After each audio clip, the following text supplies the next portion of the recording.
Magandang umaga sa ating lahat. So narito ako upang mag-discuss at magbigay sa inyo ng orientation about the gender and development. So simulan na natin. Allow me to share my screen.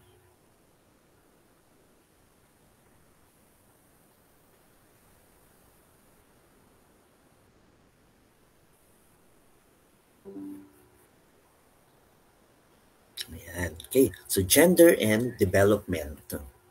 Okay, so ano bang ibig sabihin ng gender and development? Unang-una, clarification lang, ano, ito ay isang malinaw na ito ay paglilinaw lamang, no, na ang gender and development is not a war of the sexes. Okay?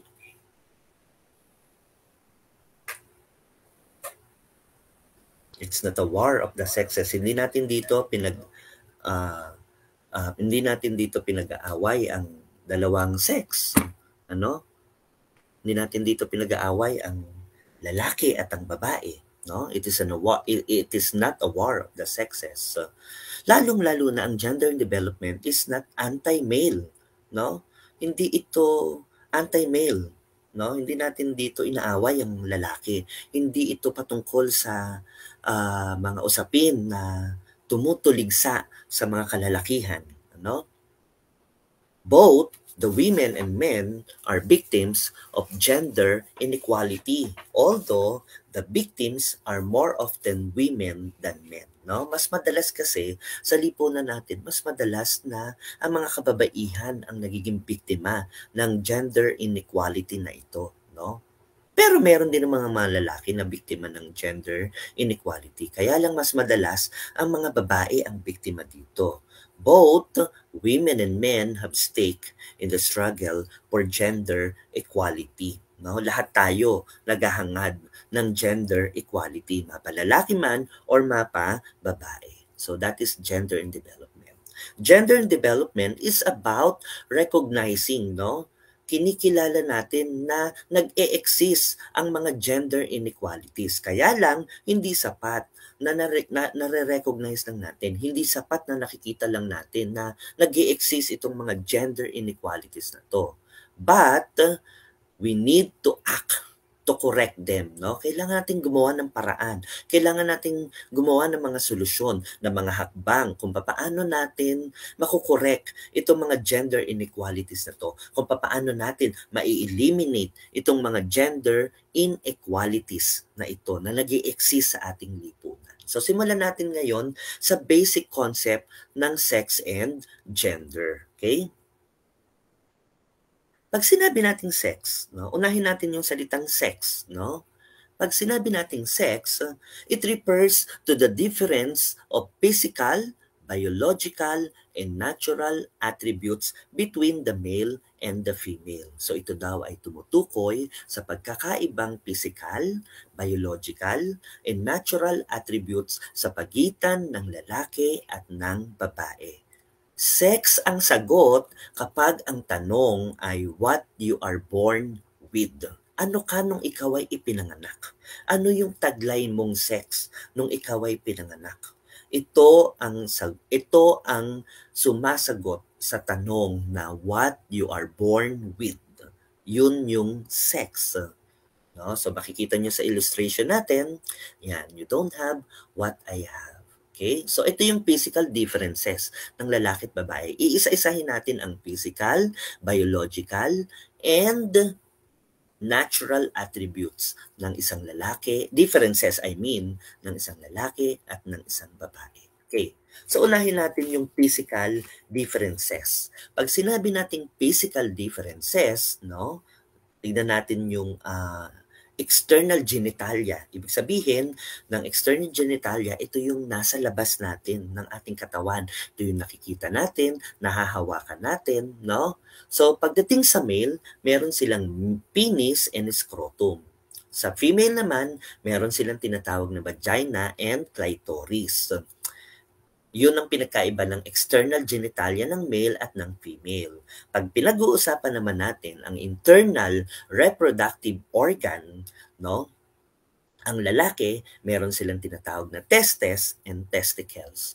Ang babae naman ay may tinatawag na ovaries. Ito namang internal reproductive organ, hindi natin ito nakikita. Hindi natin ito nahahawakan kasi nasa loob ito ng ating katawan. So iyan ang physical differences ng lalaki at babae in terms of external genitalia and in terms of internal reproductive organ. Okay? Now, let's move. Sex is about cells. Sex is about hormones. Sex is about chromosomes. Sex is about reproductive organs. Sex is about physical attributes, no? Ito yung mga pagkakaiba natin, no? Such as patterns of body hair distribution. Magkakaiba yung ating body hair distribution. Ang mga lalaki, prominent ang mababalahibo. Pero meron din tayong mga nakikitang mga kababaihan na mababalahibo. Meron dyan na babae na makapalang kilay. Meron mga babae na tinutubuan ng hair sa kanilang kili-kili, no, sa kanilang underarms, no, merong mga babaeng mababalahibo, no. Samantalang yung balahibo kasi, yung mababalahibo, common yan sa mga lalaki, no. So pero meron din silang pagkakaiba, no. In terms of boy speech, mas malalim ang mga lalaki kesa sa mga babae, 'di ba? Yung kanilang boses. In terms of muscular development, magkakaiba rin ang lalaki at babae. In terms of diseases, mayroong mga diseases na panglalaki, mayroong mga diseases na common naman sa mga babae, no? Ang Adam's apple, lahat ng tao meron 'yan, lalaki at babae. Pero mas prominent lamang sa mga lalaki, mas nakakapa natin, nakikita natin, mas visible, no? Pero paglilinaw, lahat ng lalaki at babae ay mayroong Adam's apple, no? Pero mas kita lamang siya sa lalaki. Okay? Kasi ang Adam's apple, it has something to do with our phonation. Samantalang, ang mga lalaki at babae, parehong merong breast. Pero mas prominent lamang o mas kita lamang doon sa mga babae. Bakit? Kasi meron silang mammary gland, no? It has something to do with the breastfeeding pagdating ng panahon na kapag sila ay nagluwal ng kanilang sanggol, no? So those physical attributes that distinguish the male and the female, so meron silang mga pagkakaiba in terms of that, no? So unahin natin itong kanina diniscuss natin yung physical differences, no? So this time naman, i-discuss natin ngayon ang biological differences ng lalaki at ng babae. Okay? In terms of cells, pag sinabi nating cells, these are the basic building block of all living things. Ang lalaki ay nagpo-produce ng sperm cell. Ang babae naman ay nagpo-produce ng egg cell. Ang nagpapahinog sa egg cell ay ang sperm cell. Okay? So iyan ang biological difference ng lalaki at babae in terms of cells. Now, let's move on to the hormones. Ano ba ang sinatawag nating hormones? Pag sinabi nating hormones, the main function of the hormones is to stimulate the development of primary sex characteristic. What is primary sex characteristic? Yung binanggit ko sa inyo kanina. Okay? Itong primary sex characteristics na ito yung directly involved, no, sa pagpaparami natin ng ating mga lahi, no? And hormones are also responsible for the development of secondary sex characteristics. So ito namang secondary sex characteristic, indirectly naman, no? Wala naman siyang kinalaman doon sa pagpaparami natin ng ating lahi, no? Ang hormones din ang responsable sa pagmamature ng sperm and egg cell, kung paano pahihinugin itong sperm and egg cell, no? Saan sila nagkaiba in terms of hormones? Ang katawan ng lalaki ay nagtataglay ng testosterone at androgen. Ang katawan naman ng isang babae ay nagtataglay ng progesterone and estrogen, no? So iyan ang pagkakaiba, no? Iyan yung biological differences ng lalaki at babae in terms of hormones. Pero take note, lahat ng yan ay present sa katawan ng isang tao. Ako bilang lalaki, meron akong taglay na testosterone at androgen sa aking katawan, pero ang katawan ko ay nagtataglay din ng progesterone and estrogen. Gayon din sa mga babae natin, no? Meron silang progesterone and estrogen, pero ang kanilang katawan ay nagtataglay din o nagpo-produce din ng testosterone and androgen. So yung apat na yan ay present sa ating katawan. No? Kaya lang, kung lalaki ako, ang katawan ko ay magpo-produce ng mas maraming testosterone and androgen kesa sa progesterone and estrogen. Kasi lalaki ako na dinidevelop. Okay? Ganyan din ang mga babae. No? Ang katawan ng isang babae ay nagtataglay ng mas maraming progesterone and estrogen, pero nagpo-produce din ng kanilang katawan ng testosterone and androgen, pero kaunti lamang, no? So yan ang biological difference in terms of hormones. Now, let's move on to the chromosomes. Pag sinabi naman natin chromosomes, ito yung first determinant of sex.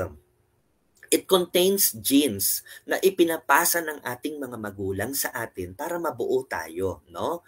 So, ang lalaki ay nagtataglay ng dalawang klase ng chromosome. X chromosome and Y chromosome. Samantalang ang babae, isang chromosome lang ang taglay niyan, X chromosome, no? Kaya kapag nagtalik ang isang lalaki at ang isang babae, at ang babae automatic X siya, no? Dahil X lang naman talaga, X chromosome lang naman talaga ang pinoproduce niya. Pero kapag ang lalaki ay nagtaglay nagproduce ng X chromosome dahil ang babae ay X chromosome, yung lalaki ay nagproduce ng X chromosome XX, ibig sabihin ang kanilang magiging anak ay female, babae kasi X and X. Pero oras na kapag ang lalaki, no, ay nag-produce ng Y chromosome at ang babae ay X chromosome, kasi automatic again ang babae na X chromosome lang ang tinataglay niyan. Kaya kapag ang isang babae ay naglabas ng X chromosome at ang lalaki ay nagtaglay ng Y chromosome, kapag nagsama ito, ang mabubuo nilang anak ay isang lalaki kasi X sa babae at Y sa lalaki. Okay? So, kasi ang babae, X chromosome lang ang taglay niyan. Samantalang ang lalaki, meron siyang X or Y chromosome. Kaya sa katotohanan ng buhay, sa mga lalaki nakadepende, no? Kung ang kanilang magiging anak ay magiging lalaki ba or magiging babae. Kasi kung matatandaan ninyo, nung unang panahon, ang sinisisi ng mga kalalakihan, no, kapag nanganak na yung isang babae, yung mga babaeng nanganak, no? Kasi gusto nila dati lalaki para daw anong tawag dito? Para maging matuloy ang kanilang apelyido, para yung legacy ay maipagpatuloy ng isang lalaki, no? Ang sinisisi nila nung unang panahon ay mga babae, pero ang totoo, base sa siyensya, ang lalaki ang nagtataglay ng X and Y chromosome. Samantalang ang babae kasi X chromosome lang ang tinataglay niyan. Okay? So, iyan naman ang biological differences ng isang lalaki at babae in terms of chromosomes. Meron din tayong tinatawag na intersex, no? Intersex. Ito yung mga tao na ipinanganak, no? People born with both male and female or incomplete genitalia. Ibig sabihin itong mga intersex na to, tinatawag natin, sila yung mga ipinanganak na parehong merong ari ng lalaki at merong ari ng babae. Tinatawag natin itong incomplete genitalia. Paano nangyari yon? This is due to faulty embryonic or pre-birth development. So nagkakaroon ng abnormality nung binubuo pa lang itong nung nandun pa lang tayo sa sinapupunan, no? So isa sa mga magandang halimbawa nito ng intersex ay for sure hindi nyo nakilala si Nancy Nabalta, no? Pero kung tatanungin ninyo ang inyong mga magulang, maaaring kilala pa nila si Nancy Nabalta. no? Si Nancy Nabalta ay kilalang atleta noong 1990s kung hindi ako nagkakamali, ano. Itong characteristic ni Nancy Nabalta, masyado siyang mabilis kumilos, masyado siyang mabilis sa pagtakbo, no? Track and field kasi yung kanyang sports, no? Tapos yung kanyang muscular development, makikita mong parang masyado siyang mamuscle, na parang kung titignan natin sa lipunan, parang hindi ito yung katangian ng isang babae, no? Kasi ipinanganak si Nancy Dabalta na pinalaki siyang babae, no? And only to find out, no, na si Nancy Nabalta pala ay born na isang lalaki. Okay? So ito na yung itsura ngayon ni Nancy Nabalta. Ayan. So iyan na yung itsura niya ngayon, no? Ang tinignan dito is ang tinignan dito kay Nancy Nabalta para ma-determine, ano, kasi nga babae siya pinanganak, babae siya pinalaki, no? Pero makikita mo sa kanyang kilos, sa kanyang liksi, no? Tapos yung kanyang itsura, no? Parang matigas, no? Parang yung mga katangian na to ay parang na umaakma sa isang lalaki, no? Kaya noong itong si Nancy Nabalta, doon nalaman na si Nancy Nabalta pala ay isang lalaki, no? So saan ang tinest sa kanya is yung kanyang internal organ. So doon nakita na doon nakita na wala siyang ovaryo, no? Kasi ang mga intersex ay mga taong ipinanganak na parehong merong ari at ng isang lalaki at ng isang babae. Kaya tinatawag natin silang incomplete genitalia. Okay? So, yun ang ibig sabihin ng sex, no? Malinaw ang ibig sabihin ng sex. Sex is the answer if the question is what you are born with. Ano ka nung ikaw ay ipinanganak? Ano ang taglay mong ari nung ikaw ay ipinanganak? Lalaki ba or babae? So, dalawa lang ang sex sa ating lipunan, sa buong mundo. Male and female. Yun lang ang sex na tinutukoy sa atin. Okay? Male and female. Yun ang ibig sabihin ng sex. Ano naman ang ibig sabihin ng what you are born with? The answer is sex. Your sex. Whether you are male or whether you are female. Okay. Now, ano naman ang ibig sabihin ng gender? Pag sinabi nating gender, ayan ang ibig sabihin ng gender. Expected traits or characteristic attributed by a given culture to women and men.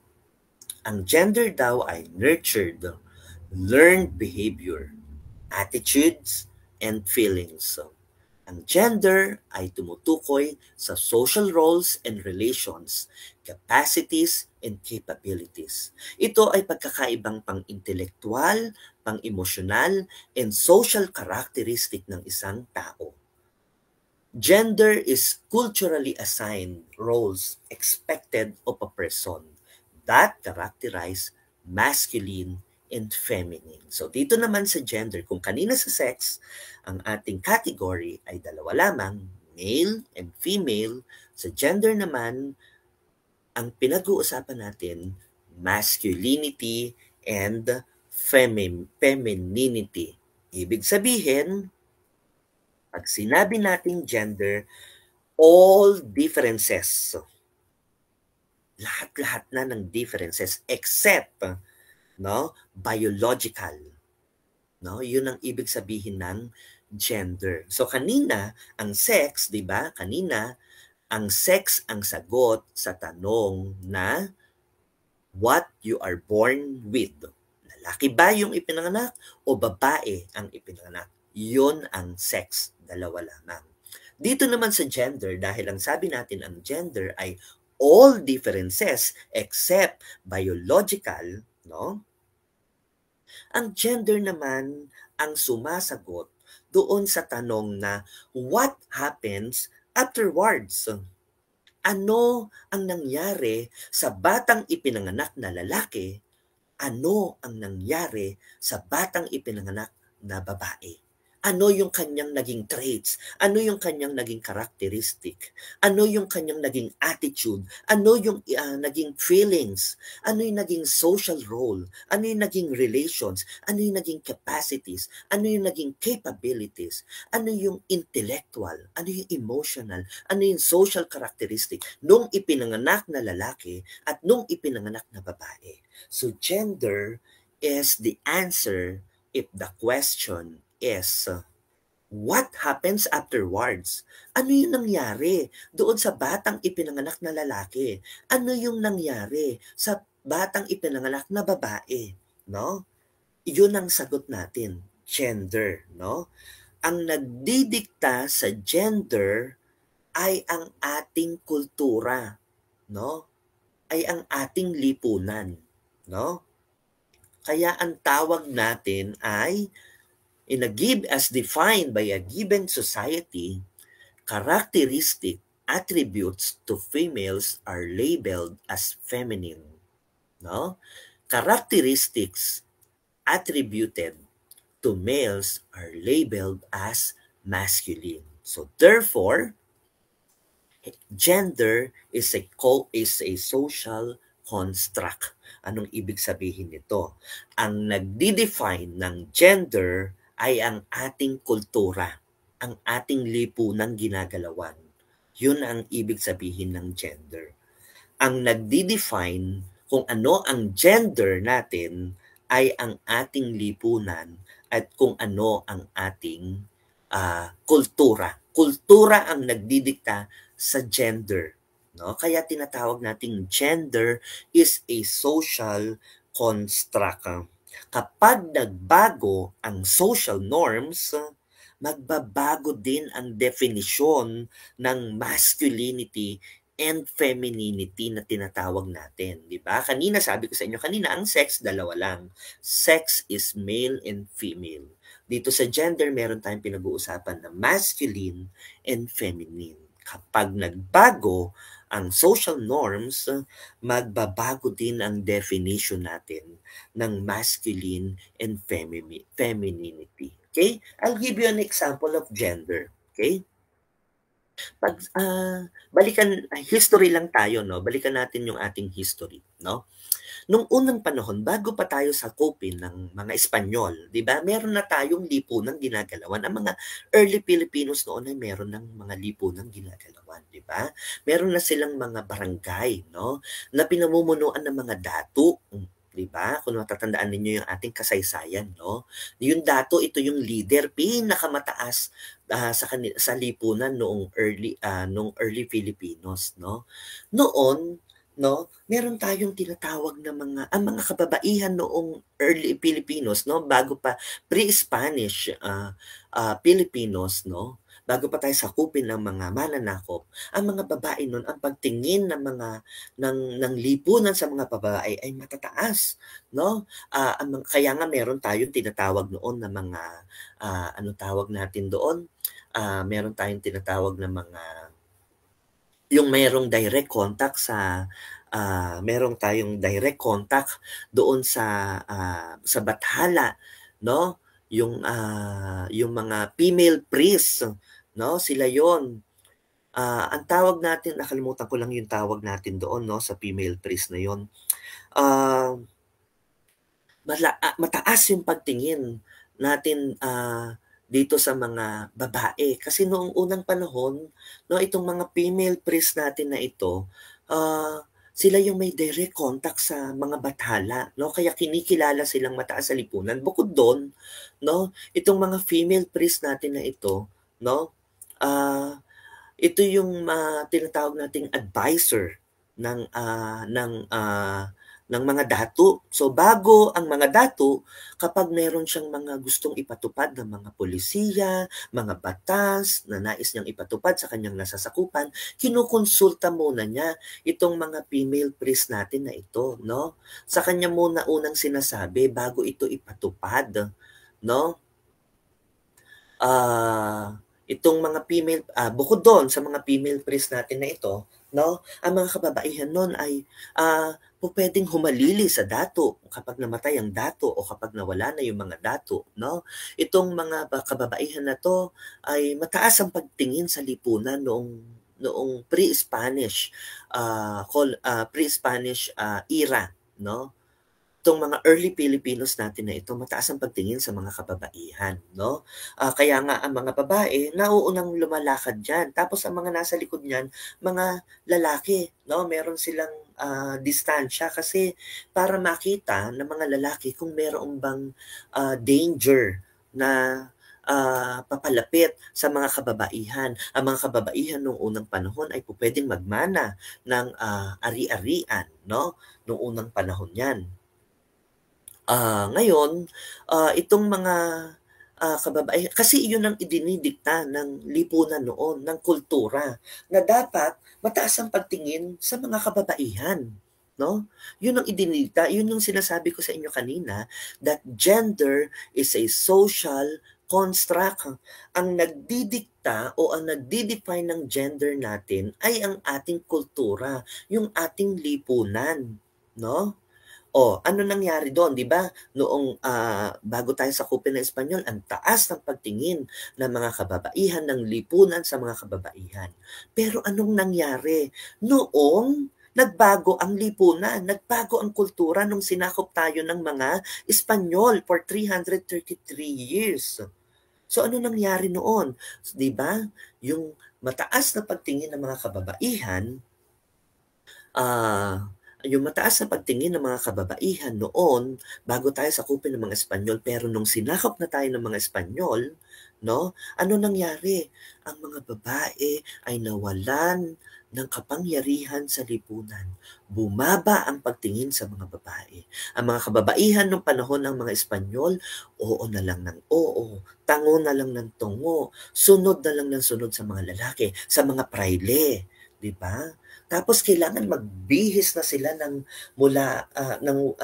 tagong-tago. Hindi dapat makita yung mga sakong nila, 'no? Kasi pinaniniwalaan na ang mga kababaihan ay dapat na mahinhin kumilos, mahihina lamang magsasalita, 'di ba? So nagbago yung kultura, nagbago ang definisyon ng gender. Kung dati ang mga babae ay kinikilalang mataas sa lipunan, 'no? Pero nung sinakop tayo ng Espanyol, nagbago na naman ang kultura, nagbago na naman ang lipunan, so nagbago din ang gender, 'no? Kung yung dating kinikilalang matataas sa lipunan ng mga kababaihan, pero nung sinakop na tayo ng mga Espanyol, 'no, ay nagbago din ang ating lipunan at ang kultura. Definitely, automatic 'yon. Susunod ng magbabago ang gender. Kaya tinatawag nating gender is a social construct. Ang nagdidikta kung ano ang gender natin, 'no, ay ang ating lipunan, kultura, 'no? O ano nangyari pagkatapos na, sakupin tayo ng Espanyol? Ano sumunod na mananakop? Mga Amerikano. Nagbago na naman ang lipunan, nagbago na naman ang kultura. So therefore, nagbago din ang gender noong panahon ng mga Amerikano, 'di ba? Kaya nga, sino bang ipinakilala ng mga Amerikano? Mga female superheroes, 'di ba? Wonder Woman, 'di ba?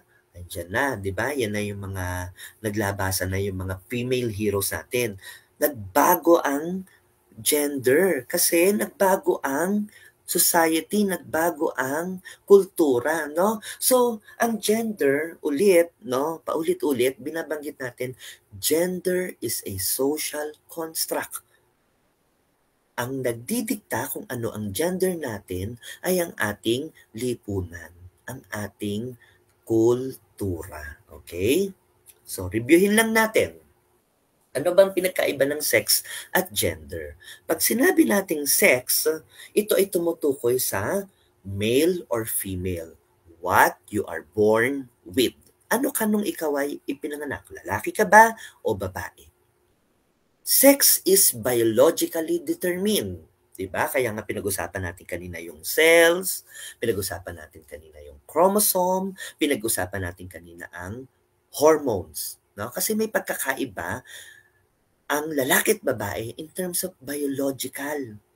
In terms of physical characteristics, di ba may pagkakaiba din ng lalaki at babae in terms of internal and external genitalia, di ba? Na-discuss ko na sa inyo kanina.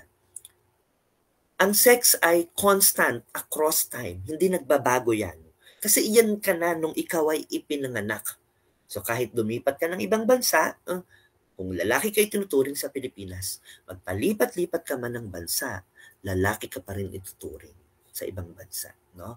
It is congenital na mamana, no?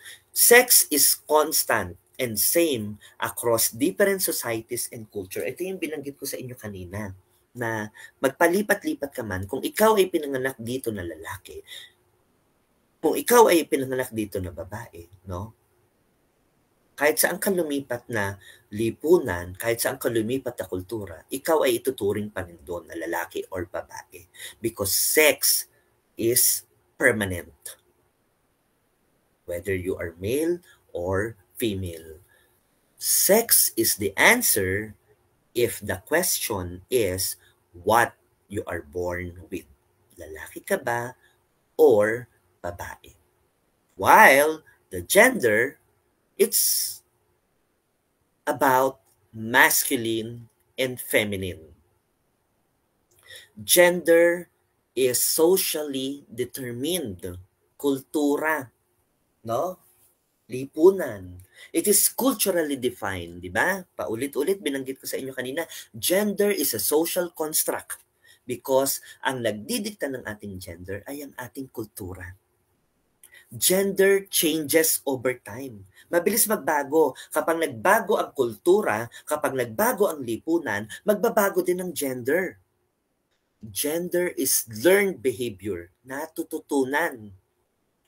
Gender may vary on different societies and culture. No? Again, gender is the answer if the question is what happens afterwards? Anong nangyari sa ipinanganak na lalaki? Anong nangyari sa ipinanganak na babae? Naging masculine ba yung lalaki na yon o baka naging feminine siya? Yung ipinanganak namang babae, naging masculine ba yung traits niya or nanatili siyang feminine? Because gender is a learned behavior.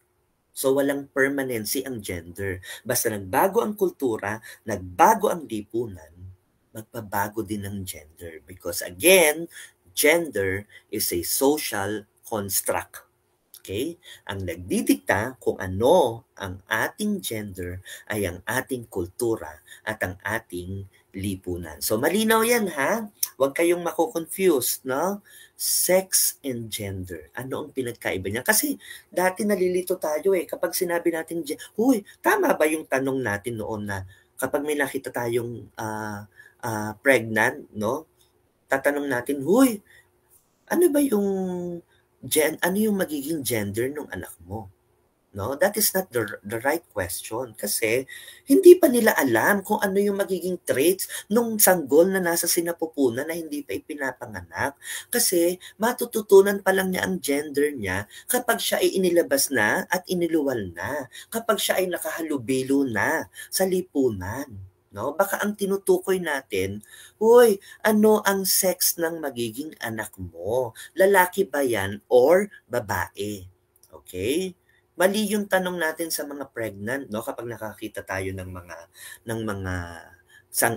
sanggol, ng mga anong tawag dito, ng mga pregnant, ng mga nagdadalang tao, ng mga buntis. Ano ba yung gender ng magiging anak mo? No, that is not the question, no? Hindi 'yun ang tamang tanong.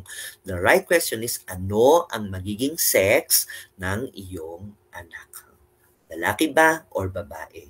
Kasi hindi pa alam ng magulang na tinatanong mo kung yung kanyang anak ba na lalaki or babae ay lalaking masculine or lalaking feminine. Kasi nga, it is a learned behavior.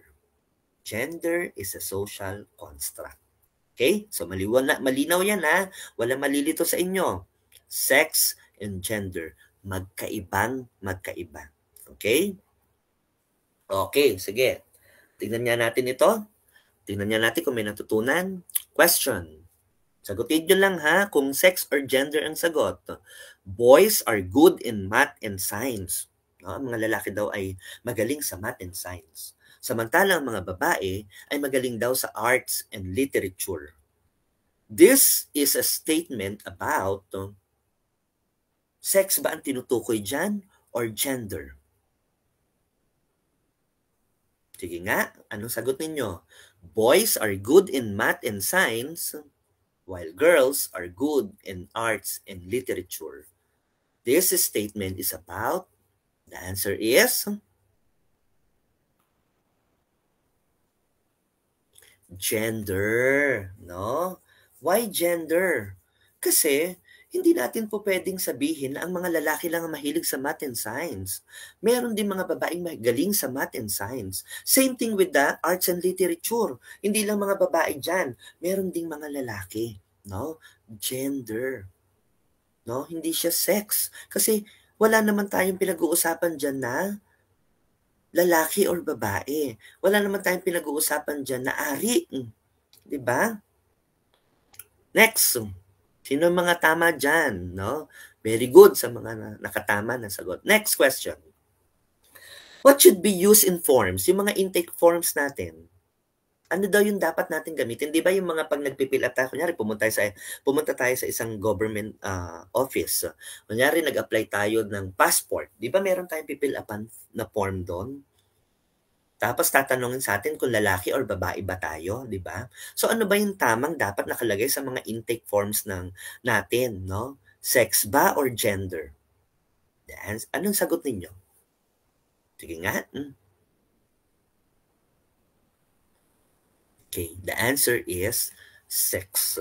Kasi ang tinatanong lang sa mga intake forms, lalaki ka ba or babae? So the answer is sex, not gender. Kasi di ba kanina sabi natin, sex is male and female. Gender is a social construct. Okay? What makes man a masculine and feminine? What makes a female a masculine or feminine? Okay? Ano naman ang sex role? Pag sinabi nating sex roles, those are the functions performed by males or females due to the basic physiological or anatomical differences between sexes. Pag sinabi nating sex role, those are biological roles only one of the sexes can perform. Okay? Isang sex lang ang pwedeng mag-perform. Lalaki lang or babae. Hindi po pwedeng parehong lalaki at babae. Kasi sex role ang pinag-uusapan natin. Ano ba yung mga male sex roles natin? Di ba? Mag-produce ng sperm ang mga lalaki. Ano pa? Meron pa ba? Wala na. Sa babae, ano yung mga female sex roles nila? Magkapag-produce ng ova, get pregnant, and carry the fetus, manganak, mag-produce ng gatas, magpa-breastfeed. So, yan ang mga female sex role. Tanong, kung ililipat ba natin itong mga ito dito at ito ay ililigay natin dito, pwede ba? Balikan natin ang ibig sabihin ng sex role. Again, sex roles are biological roles only one of the sexes can perform. Okay? So, baliktarin nga natin. Yes or no? Can females produce sperm? No. Can males produce ova, get pregnant, give birth, produce milk, breastfeed? The answer is no. Okay? Kasi sex role, isang sex lang ang pupwedeng mag-perform nito. Okay? Now, so those are sex role. Ano naman ang gender roles? Okay? Kasi nga, sex role, kanina, na-define ko na sa inyo, sex is what you are born with, lalaki or babae. Ano naman ang gender roles? Pag sinabi naman natin gender roles, those are functions prescribed, expected, by a society from male or female in order to fit the notion of what is masculine or feminine. Gender roles are social and cultural roles both the sexes can actually perform. So kanina sa sex role, isang sex lang daw ang po pwedeng mag-perform. Lalaki lang or babae lang. Pero dito, pareho na. Pwede na ang gender roles sa lalaki at sa babae. So yun ang pinagkaiba. Okay? Ano-ano ba yung mga masculine role? Magbigay lang tayo ng example, ano? Can do the farm, prepare the house, no? Yan tinuturing natin mga masculine role yan, di ba? Earn money, kasi nga sila yung dapat na kumita. Kasi para pantustos, di ba? Instrumentality sa kanilang pamilya. Play basketball and be a boxer, masculine role para sa atin yan. Make decisions and manage corporations, masculine role. Now, ano naman yung mga feminine roles? Magbigay nga tayo ng ilan sa mga example. Magluto, maghugas, maglinis ng bahay. Mag-alaga ng mga anak, ng mga nakatatanda, at lalo na yung mga may sakit. No? Pwedeng sumali sa beauty contest. Feminine role, sumunod sa mga desisyon, at suportahan ng boss. Diba? Subukan kaya nating pagbalik ta rin ito. No? Itong mga feminine roles, ilipat natin dito, at itong mga masculine roles, ilipat natin sa feminine role. Nga, tingnan natin, can females do the farming and repair the house? The answer is yes. Diba? Can females earn money? Yes, of course. Can females play basketball? Nakakita na ba kayo? Yes. Be a boxer? Yes. Can females make decisions? Manage corporation? Yes na yes. Diba? Now, let's move on to male. Can males cook, wash, clean the house, care for the children, elders, and the sick? Yes. Join beauty contest? Yes.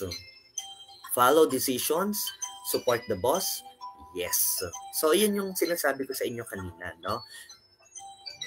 Gender roles. Gender roles. Ano uli ang gender roles? Are social and cultural roles both the sexes can actually perform. So, dito po pwedeng pareho. Okay? Yan. Now, the question is,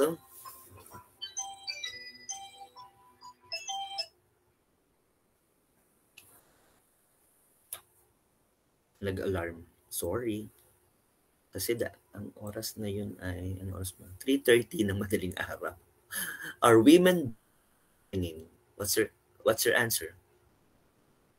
Ang mga kababaihan ba ay automatic pinapanganak na feminine? Are men born masculine? Sige nga, sagutin nga ninyo yan. Base sa natutunan ninyo between sa discussion ko kanina about sex and gender. Are women born feminine? Ang mga kababaihan ba ipinanganak automatic na feminine sila? At lahat ba ng mga lalaki ay pinapanganak na masculine? The answer is no. Because gender roles are not inborn. It is taught and learned. Itinuturo at natututunan. Diba? So, paulit-ulit natin, no? Anong pinakaiba ng sex at gender. Again, gender roles are not inborn. Hindi natin alam, no? Kung tayo mga lalaki, ano ang magiging traits natin? Kung tayo ba ay magiging masculine or magiging feminine. Ganon din ang mga kababaihan. Hindi nila alam kapag ipinanganak sila kung lalaki ba silang masculine or feminine. That's why gender roles are not inborn.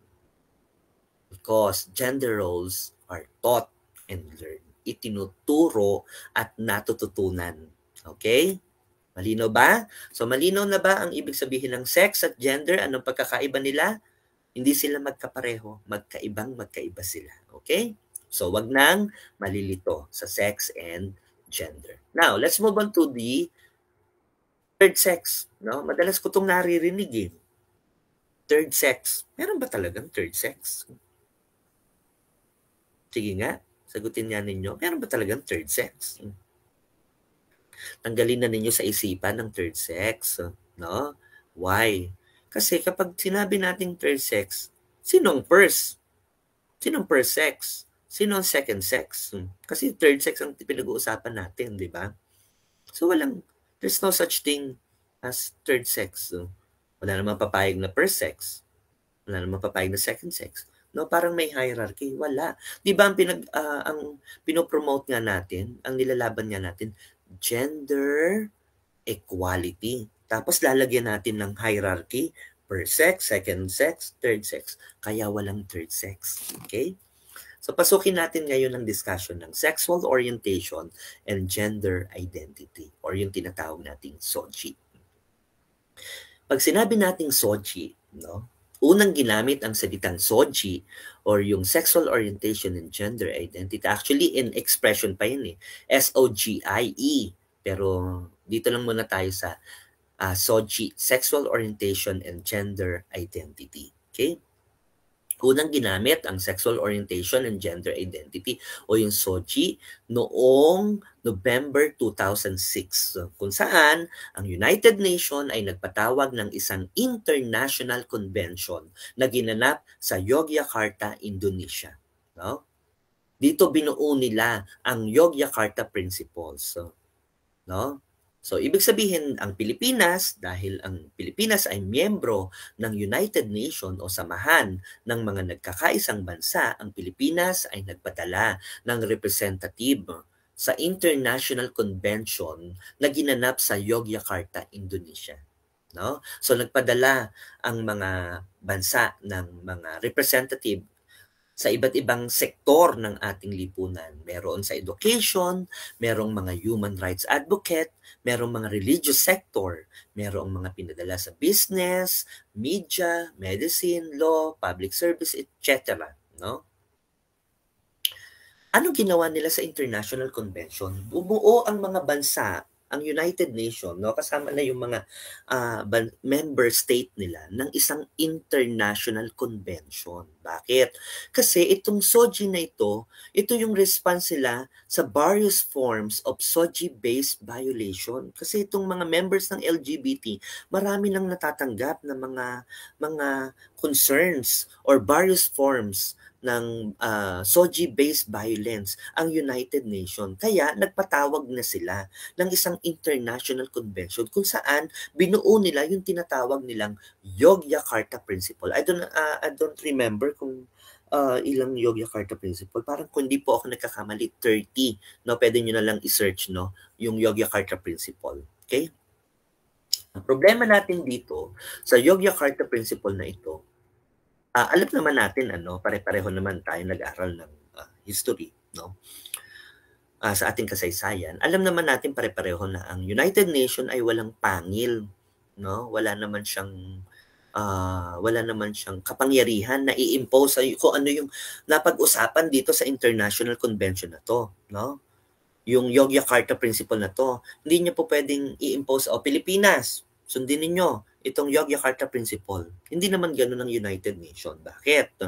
Kasi ang United Nations, no, itong napagkasunduan nila na ito sa Yogyakarta, Indonesia, no, kung saan binuo nila ang Yogyakarta Principles sa pamagitan ng isang international convention na binuo ng United Nations.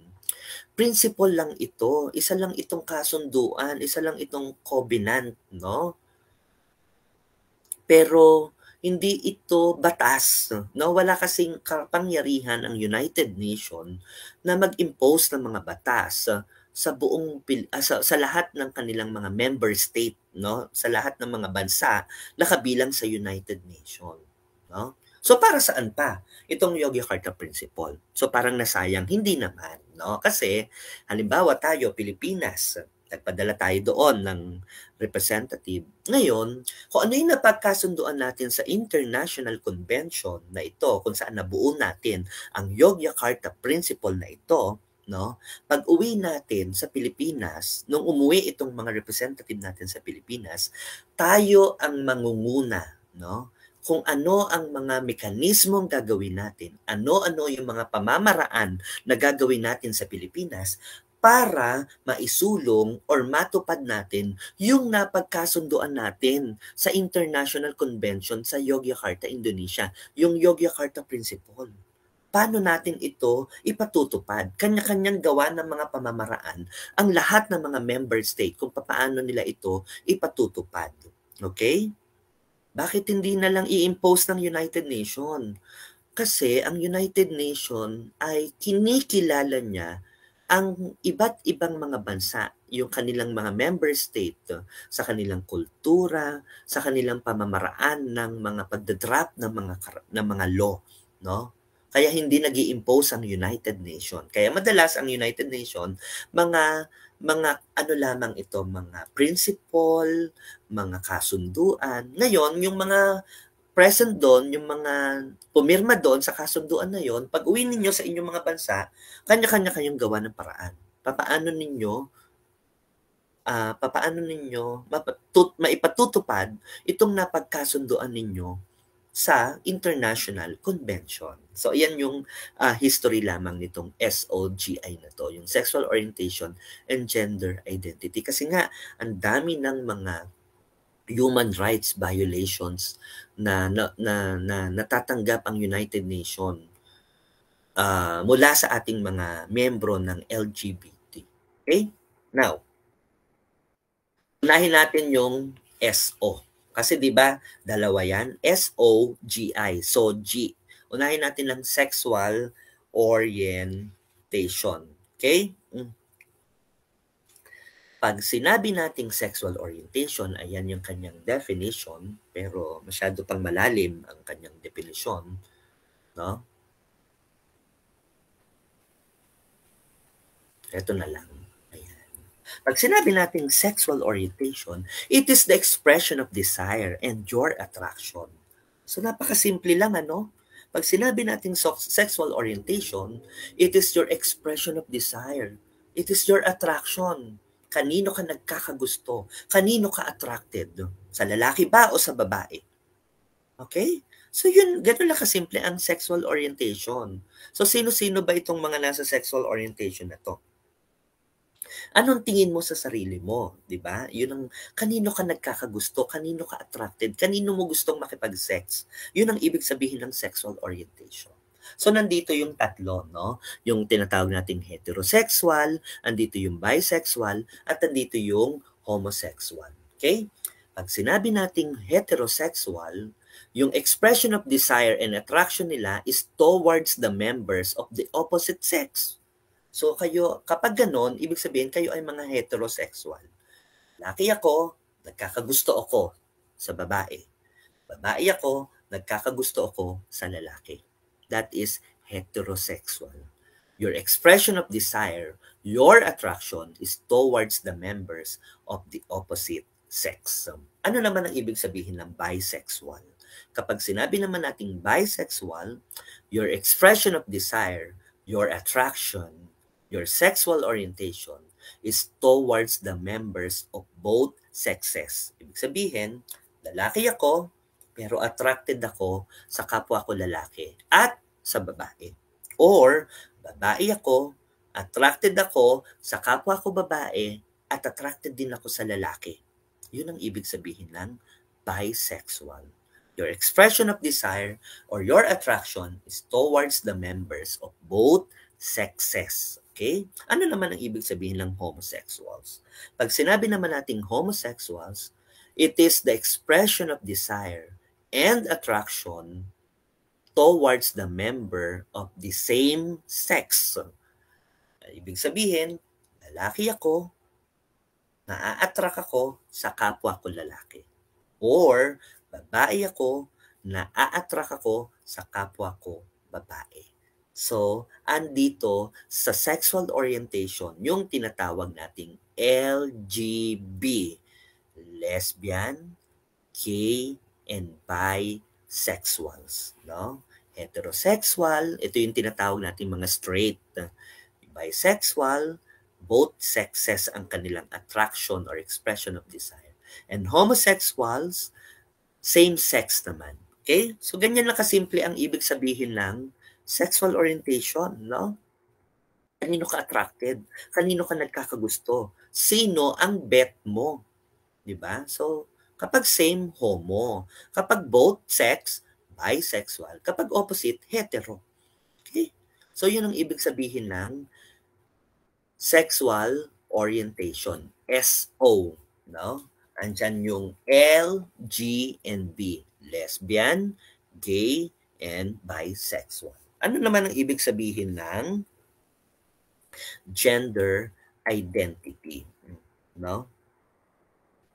Pag sinabi naman nating gender identity, magkaiba ito sa sexual orientation kasi ang sexual orientation parang mababaw lang, 'di ba? Parang expression of desire lang pala 'yun at saka kanino ako attracted, no? Kanino ako nagkakagusto? Sino ang gusto ko maka-sex? Lalaki ba or babae or pareho? Okay? 'Yun ang sexual orientation. Kaya nandun yung S, andun ang LGB, lesbian, gay, and bisexual. Okay? Now, andito tayo sa gender identity. Ano naman ang ibig sabihin ng gender identity? Pag sinabi naman nating gender identity, the gender does do not match to their biological sex. Ibig sabihin, pag sinabi naman nating kung kanina ang sexual orientation ay expression of your desire, kanino ka attracted, kanino mo gustong makipag-sex, lalaki ba or babae? Ang gender identity naman, how you project yourself to the world, how you project yourself to the people, no? Paano mo i-project ang sarili mo? Ikaw ba ay masculine or ikaw ba ay feminine? Okay? So, yun ang ibig sabihin ng gender identity. Dito naman pumapasok yung nasa letter T. Yung, di ba kanina yung LGB nasa sexual orientation. Dito naman sa gender identity, yung tinatawag nating T, yung transgender. Okay? Transgender are those who were born of one sex but identifies with the gender of the opposite sex. So, some go through a process of transitioning. Ayan, kilala nyo naman yung mga iyan, di ba? Si Rustong Padilla ay wala na nga pala siya, no? Si Bibi Gandang Hari na siya. And then, Vice Ganda, and then si Charis Pempenko, na naging si, anong pangalan ito? Si Jake Cyrus na, kung ako nagkakamali, no? So, yan ang ibig sabihin ng gender identity. How you project yourself to the world. How you project yourself to the people, no? Ang gender identity, parang ganito yan. Lalaking-lalaki ako, no? Pero pakiramdam ko, babae ako, no? Na nakakulong lang sa katawan ng lalaki. Okay? So, ganun ang pakiramdam ng gender identity. Yung mga transgender natin. No? Transsexual kapag nagpa-sex reassignment na. Pero pag hindi pa naman at nagko-cross-dress lang sila, transgender ang tawag natin doon. So, I'll give you an example. No? Example lang to, no? Huwag magagalit ang iba, no? Halimbawa, sige, magbigay tayo ng example na common na, hindi na to chismis, ano? Halimbawa, si Aiza Sigera, no? Ano ang tingin natin kay ano ang sex ni Aiza Sigera? 'Di ba? Female, no? Kaya nga siya tinawag na Aiza Sigera, kaya nga siya nakilala, no? Tapos, nung umamin siya, ano yung sexual orientation niya? 'Di ba naging homosexual siya kasi umamin siya on the national television na siya ay nagkakagusto sa kapwa niya babae. So siya ay homosexual, 'di ba? No, lesbian. Okay? So yun yung kanyang kanyang sexual orientation. Now, kapag naman gender identity ang pinag-uusapan natin, tignan nyo kung anong pinoproject ni Aiza Sigera sa kanyang sarili. Diba parang masculine, hindi naman siya nagpapaka-feminine. Diba? So, yun ang kanyang gender identity. Okay? So, ganun lang kasimple yun. Huwag kayong malilito. Ano pa ba? Sino pa ba mabibigyan nating example? Si Monique Wilson. Tingnan niyo si Monique Wilson. Kilala niyo si Monique Wilson? Yung ano ni Lea Salonga sa Miss Saigon, no? Research niyo na lang sa mga hindi pa nakakilala, di ba? Kung titingnan niyo si Monique Wilson, yung kanyang itsura, babaeng-babae talaga. As in babaeng-babae, no? Pero dumating ang time na umamin din siya, no? Na meron siyang karelasyon na kapwa niya babae. So, ang sexual orientation ni Monique Wilson ay homosexual din, kagaya ni Aiza Sigera, lesbian, no? Pero, ano yung kanyang gender identity? Ang gender identity niya, sabi ko nga sa inyo, wala naman siyang binabago sa sarili niya. Iyon na iyon pa rin siya. So, nagme-makeup pa rin siya, mahaba ang buhok, babae pa rin, bis babae, as in babae talaga, no? So, ang gender identity niya ay feminine, no? Unlike si Aiza Sigera, so ang pinapakita niya, ang pinoproject niya ay lalaki siya, no? Unlike si Monique Wilson, ang pinapakita pa rin niya, ang gender identity niya, babae pa rin siya. Although, homosexual siya kasi meron siyang karelasyon na kapwa niya babae, no? So, lesbian. No? So, ganun lang kasimple ang pinagkaiba ng sexual orientation and gender identity. SONGI. Again, sa sexual orientation, expression of desire lang yan. Attraction, kanino ka attracted? Lalaki ba o babae or both? Andyan yung mga mga kapatid natin sa LGB, lesbian, gay, and bisexual. Samantalang sa gender identity naman, how you project yourself to the world. Masculine ba ang gusto mong ipakita? Or feminine ang gusto mong ipakita? No? Nasa sa inyo yan. No? Andyan naman yung transgender or transsexual. Okay? So, sige nga, tanungin ko nga kayo.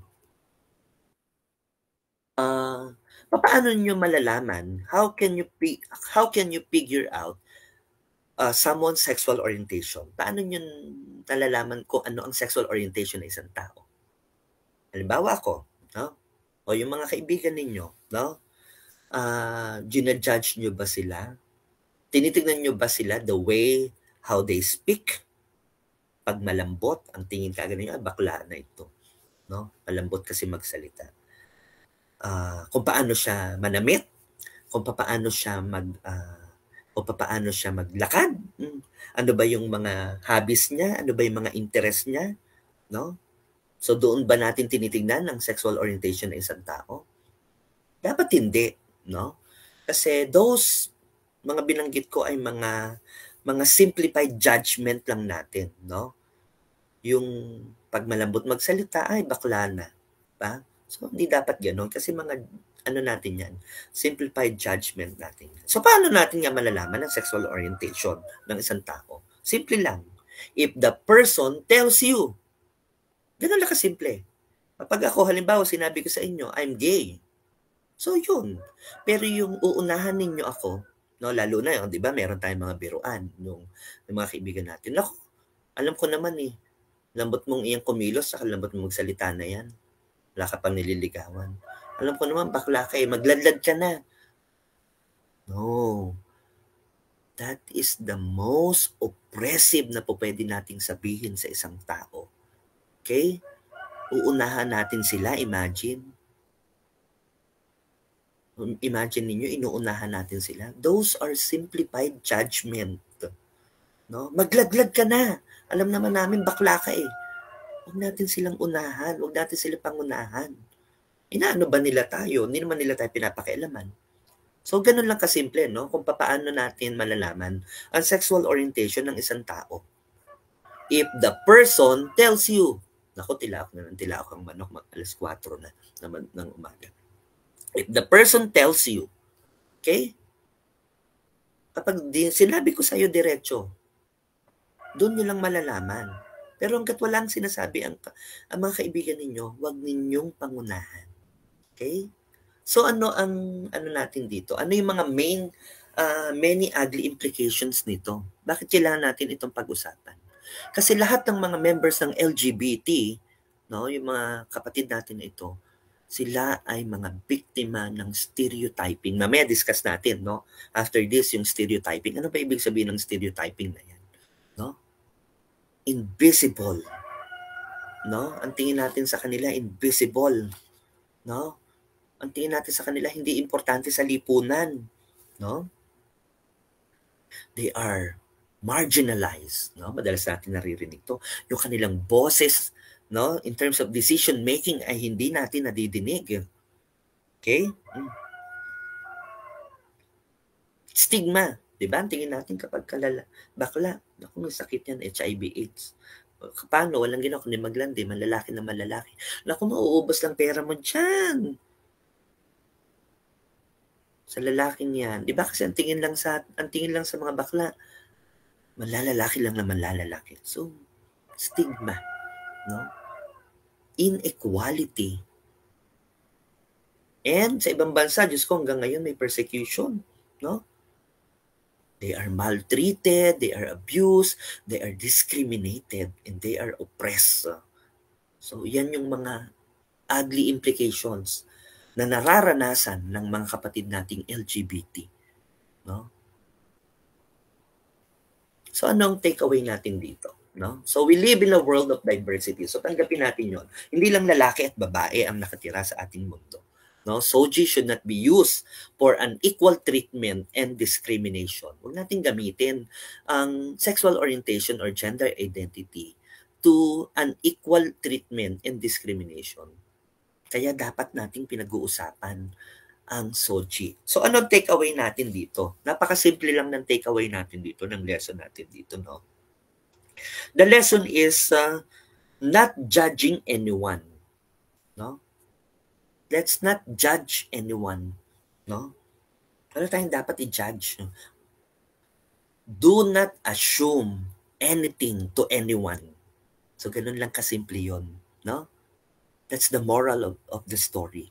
Do not assume anything to anyone para maiwasan natin ang mga simplified judgment natin.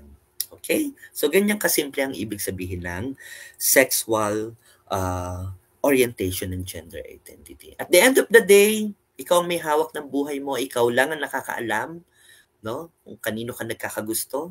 Depende sa iyo kung gusto mong i-divulge or not, or pwede mong kimkimin or sarilinin, no? Pero yung mga labels na yan, it's up to you to decide, no?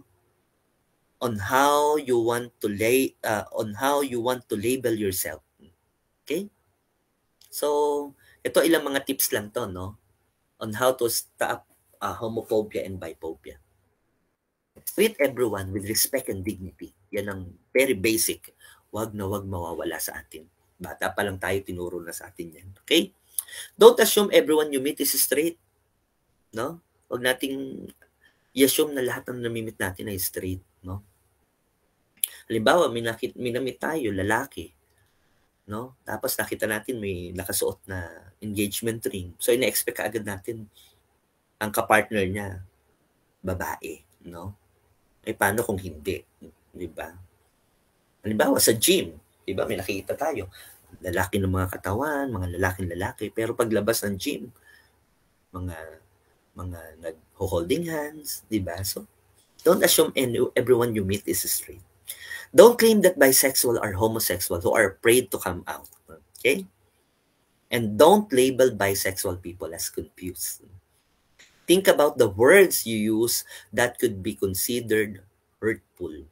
No? Lalo na kung mga makakasakit lang sa kapwa natin, huwag na natin sabihin. Okay? So again, ano ang lesson natin dito? Do not assume anything to anyone. Ganun lang kasimple. Okay? Okay ba tayo dyan? Okay, so ito na yung last topic ko. Okay? Gender stereotypes. So, I think lalagpas ako sa sa oras. 1 hour lang ang maximum na binigay sa akin. So, bahala na silang mag-cut. Okay? Ay, by the way, naalala ko na, no, yung mga babaylan, yung kaninang binabanggit ko sa inyo kanina, yung female priest, no, yung mga babaylan, mataas ang pagtingin niyan sa lipunan kasi sila yung mga may direct contact kay Bathala, no? Sila yung advisor ng datu. Babaylan ang tawag natin diyan. Sino nakapanood sa inyo ng Amaya? 'Di ba? Doon nakita ninyo. Panoorin niyo 'yon. Okay? Kung hindi niyo pa napanood. Okay? So now, let's move on to the gender stereotype. Yung nabanggit ko sa inyo kanina. Ano bang ibig sabihin ng gender stereotyping? No? Ano bang madalas nating naririnig itong mga word na to? Gender stereotyping. Okay? Pag sinabi nating gender stereotyping, ano nga bang ibig sabihin yan? Pag sinabi natin gender stereotyping, ito yung tendency natin, no? Pare-pareho tayo, no? Lalahatin ko na, no? Ito yung tendency natin or attitude nating pare-pareho na agad-agad kapag may nakita tayong isang lalaki or isang babae, agad-agad din, no? Mayroon kaagad tayong ine-expect sa kanila na dapat ginagawa nila dahil lalaki sila at dahil babae sila, no? Again, ang gender stereotyping, ito yung tendency or attitude natin pare-pareho na agad-agad kapag may nakita naman tayong babae, no, agad-agad meron kaagad tayong hinahanap sa kanila, meron kaagad tayong ine-expect sa kanila na ginagawa nila, katangian nila, na dapat ginagawa nila, no, dahil sila ay lalaki o dahil sila ay babae. Yun ang ibig sabihin ng gender stereotyping. Ano ang keyword dito? Ang keyword dito is fix. Una, it is fix. Ang hirap baguhin. Kasi ano na sa utak natin, no? Anong tawag dito? Naka-fix na sa ating utak. Unquestioned belief. Hindi na natin kinu-question until magkaroon na tayo ng awareness. Kasi andito na eh. No? Ito yung mga images we carry in the back of our minds about women and men. No? Halimbawa, may nakita tayong lalaki. No? Ine-expect agad natin tong lalaking tong nakita natin, dapat malakas siya. Dapat, malakas siya, dapat hindi siya lalamya-lamya, dapat matapang siya. So, yun ang ibig sabihin, yun ang gender stereotyping natin. So, paano kung yung lalaking ito ay hindi naman kabaliktaran doon sa ine-expect natin? So, nai-stereotype natin to. Ganon din yung mga babae. Kapag agad-agad nakakita tayo ng isang babae, no, ine-expect dapat kaagad natin sa kanila, itong mga babae nito dapat dapat mahinhin, hindi malalakas magsasalita, dapat magaganda yung mga damit na sinusuot, diba? Dapat mga palda, no? Pero kapag nakakita tayo ng babaeng nakapantalon, ang iniisip kaagad natin, ang stereotype kaagad natin sa kanila, lesbian to, titibo-tibo, no? So paano yung ganon, no? Kapag lumalabas ang isang sex doon sa ine-expect natin sa kanila. Yun ang mga gender stereotype. No, ito yung mga ine-expect natin, inaasahan natin sa kanila dahil sila ay lalaki o babae. Pero oras na sila ay kumawala, oras na sila ay mag-cross sa isang sex, no? Halimbawa, itong lalaking ito, yung katangian na ito ay hindi niya na, yung inaasahan mo sa kanya ay hindi niya na-perform at ang na-perform niya ay yung sa isa. So ano ang mangyayari dito? So ang mangyayari, na-stereotype natin siya, 'di ba? 'Yun ang ibig sabihin noon, no? In short, kinukulong natin ang ating mga sarili, no? 'Yun ang ibig sabihin ng gender stereotyping. In a given society, the ascribed attributes of men apply to all men, no? And those of women apply to all women. Lahat ng lalaki dapat ganito. Hindi mo po pwedeng ganon. Lahat ng babae dapat ganito. Hindi po pwedeng ganon. Hindi naman po pwedeng sa lipunan natin one size fits all.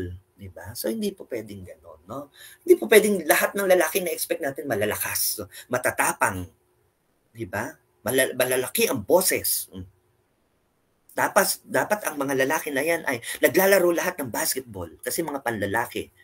Diba? Eh, paano kung hindi? Dapat ang mga babae mahihin ang magsasalita. Eh, paano kung hindi? Kung ang babae ay malakas magsalita, kung ang babae laging hindi nagbibisida at laging nakapantalon. So, that's stereotyping. Kinakahon natin ang ating mga sarili, no? Yan ang problema natin sa stereotype. So, tignan natin. Female gender roles associated with appropriate concept of femininity and traits such as, ito ang mga madalas tong female gender roles, no? Ito yung mga katangian ng isang babae daw, no?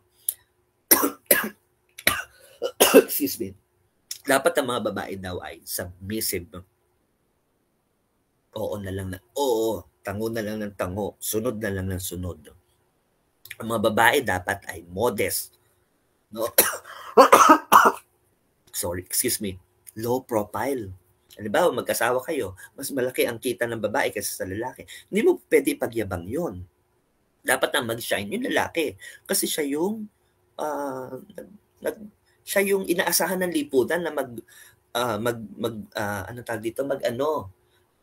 mag-provide ng pangangailangan sa kanyang pamilya. Diba? Nurturance. Pag babae ka, dapat daw nurturance ka. Dapat pag babae ka, magaling kang magluto, magaling kang maglaba, magaling kang mamalansya, magaling kang magpagaling ng mga may sakit, maalaga. No? So, yan ang mga inaasahan natin sa mga babae. Eh, paano naman ang mga male gender roles? No? Those are associated with the appropriate concept of masculinity and traits such as, ito yung mga common, dominante. Okay? Ano pa? Assertiveness. So, dapat lahat ng mga lalaki, di ba? Katangian daw ng mga lalaki, pag ginusto, dapat nakukuha. Yan. No? And instrumentality. Dahil siya ang inaasahan, sa kanya daw inassign ng lipunan yung pagpuprovide ng pangangailangan ng kanyang pamilya. Okay? The confusion between sex and gender give rises to such stereotypes, such as, yan na, men, they are physically stronger, which is why they are better engineers. Kasi daw dahil mas malalakas ang katawan ng mga lalaki, mas bagay daw silang engineers, architect, welders, carpenters. They are the protectors of women. Kita nyo yan? So nagkaroon na ng stereotyping. Paano kung ang mga babae, nakikita nyo naman sa mga courses natin, no? Sa mga engineering, architecture, welding, carpentry, mga babae, nakikita nyo na, o paano yun? So, na-stereotype na natin itong mga babae na to. Diba? At paano naman kung ang lalaki ay hindi naman strong? So, na-stereotype natin ang mga lalaki na to. Paano kung ang lalaki hindi marunong pumotekta ng babae? So, na-stereotype natin siya. Paano kung ang babae naman hindi kayang protektahan ng sarili? See? Ano naman ang women? They are physically weak, which is why they are better sober.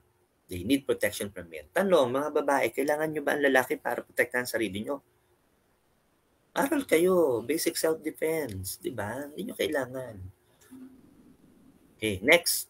Men, matapang, agresibo, independence. They have the ability to control emotions. Paano kung ang lalaki umiyak? Iba kaya nung bata tayo ang training sa mga lalaki noon? Boys don't cry. Kasi kapag umiyak ka, pag tatawanan ka, sabihan kang bakla. Kaya walang outlet.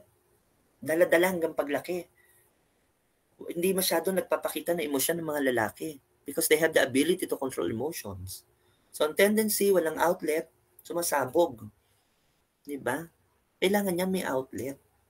No? Women. Ayan, tingnan nyo kung paano describe ang babae. Timidity, passivity, emotionally dependent, demonstrative, loving, patient, self-sacrificing, and being peaceful. Self-sacrificing. Diba? Yung mga nanay natin.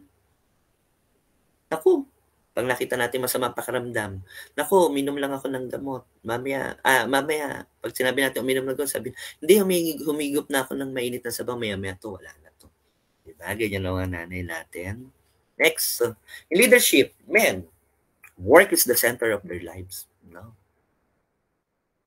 The women, relationship, both women and outside the family tends to be the center of their lives. So, ang babae, siya ang bahala sa relationship, sa kanyang tahanan, tapos nagtatrabaho pa. Diba? Paano kung leader pa tong babaeng ito? Diba? So, multiple burden. Pero ang lalaki, work, trabaho at yung kanyang constituent lang. Halimbawa, barangay kapitan. Diba? Men, reason. No? Ito yung mga stereotype natin. No? Men, reason is the basis of decision making. Kapag daw nagdesisyon ang lalaki, ginagamitan ng reason. Samantalang babae na daw, intuition ang basis ng decision making, kutob, hinala. No? Lalo na may asawa. Pag tinatawagan yung lalaki, di ba? Sabihin daw ng asawang babae, kanina ko pa tinatawagan tong asawa ko na to. Dala naman niya yung kanyang power bank. Kanina pa siya umalis ng may babae ba ito? So kutob ka agad, no? Kasi hindi matawagan, walang signal, no? Men, they are more fit to be heads, no? Leaders of the families, business enterprises, organization, nation, armies, community, social and political. Ang babae, they are more fit to take secondary roles. Imagine, diba? Secondary roles. Kasi nga, may head na, lalaki daw. Diba? Hindi po pwede maging head ang mga babae. Yan ang mga basic stereotype natin. Kasi babae. Diba? Men, decisive. Women, naku, they may be whimsical and fickle-minded as the weather. Pabago-bago ng isip, para daw bagyo. Mariosep. Totoo ba? Mga stereotype natin yan, mga simplified judgment. O yan yung mga ilan lamang, no, sa nabanggit ko, no. So, paano kung nag-cross ito, no, dito, and ito dito? Diba? So, those are simplified judgment, mga gender stereotype. Kinakahon natin ang ating mga sarili. Okay? Kaya kapag ang isang lalaki na inaasahan nating malakas at matapang, kapag hindi siya malakas at matapang, meron kaagad tayong simplified judgment, stereotyping. Bakla pala. Kapag ang isang lalaki ay hindi mahilig sa sports, sa basketball, pero inaasahan kasi natin na ang mga lalaki dapat magaling mag-basketball o naglalaro ng basketball.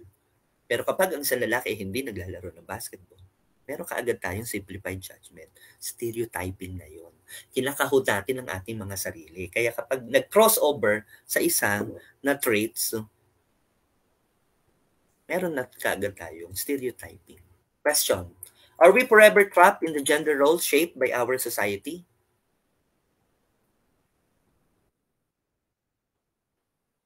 The answer is no. Hindi tayo habang buhay na susunod lamang doon sa mga gender roles na hinubog tayo, kung saan hinubog tayo ng ating lipunan. Kung ano yung dinikta sa atin ng lipunan. O dapat mga lalaki, ganito kayo. Dapat mga babae, ganito kayo. Hindi dapat gano'n. Kasi na-discuss natin kanina, hindi no, di ba? Sex role, lalaki lang ang po pwedeng gawa, babae lang ang po pwedeng gumawa. Gender role, parehong lalaki at babae ang po pwedeng mag-perform. Okay? So how to challenge gender stereotype? Number one, you point it out. Lalo na sa mass media natin, Diyos ko, kung makikita nyo lang, it is filled with negative gender stereotype. Pag pinanood ng isang commercial, wala na lang oras bibigyan ko sana kayo ng sample. No? Kala natin pag napapanood natin, ang ganda, tama, walang mali. Pero nakatago doon yung mga stereotyping.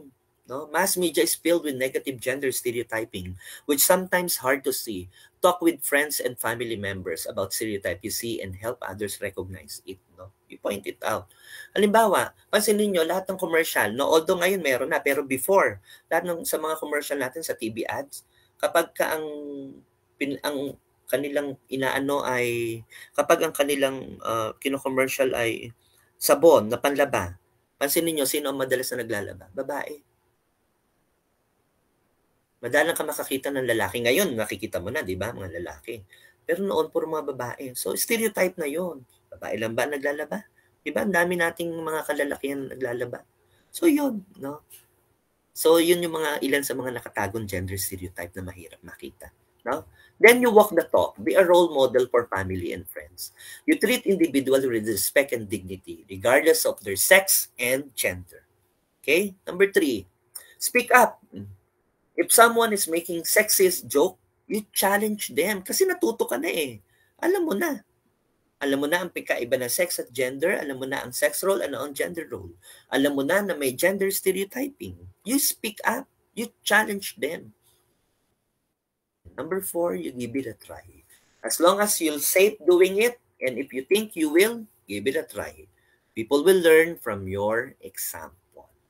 Okay? So, labanan natin ang gender stereotyping. Hindi kasi siya maganda. Okay? Kasi kinukulong niya tayo, kinakahon niya tayo. Halimbawa ako, lalaki ako, nakakulong lang ako doon sa mga katangian ng isang lalaki na dapat lalaki malakas, masisiga-siga, nagba-basketball. Eh, paano kung hindi iyon ang hobbies ko, hindi iyon ang interest ko? See? So, those are gender stereotype. Okay? So, that ends my discussion. Thank you very much to the Guidance and Admission Office of Bataan of BPSU of our university. I mean, parang hindi ako taga BPSU, no? Of the university for inviting me to talk to you, my dear students. No? So, thank you.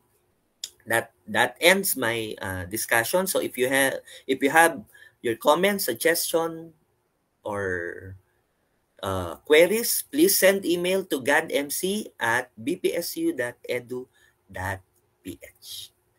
Maraming salamat. Ngayong araw ang ating eleksyon, ang ating halalan.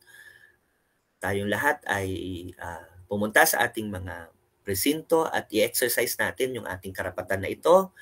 At huwag kalimutan na iboto si wisely. Okay? So maraming salamat. Mag-ingat tayong lahat. Magandang umaga sa ating lahat.